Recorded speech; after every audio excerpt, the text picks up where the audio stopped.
Jinsolat katta qilish operatsiyasida hayajonlanasiz yoki bo'lmasam og'riydi degan savolga keladigan bo'lsak, mana bemor hozir hushida yotibdi. Ya'ni biz buni benarkoz o'sha joyga ukol qilib qildik. Messi narkoz bilan bemalol bu yerda og'riq bo'lmaydi.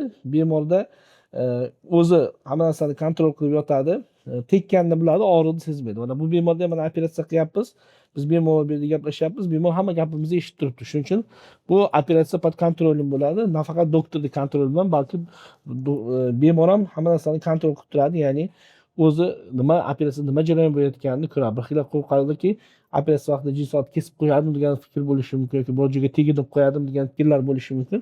Mana shu fikrlar bo'lmasligi uchun biz ko'p bemorlarni uxlatmasdan o'sha joyga ukol qilamiz va mana shu bemorda xuddi shunday holat. Shuning uchun sizda agar operatsiya vaqtida hayajonlanib yoki bo'lsam operatsiya vaqtida nima bo'ladi deb o'ylaydigan bo'lsangiz, operatsiya vaqtida mana shunday holat, ya'ni hech qanaqa muammo yo'q. Jungle.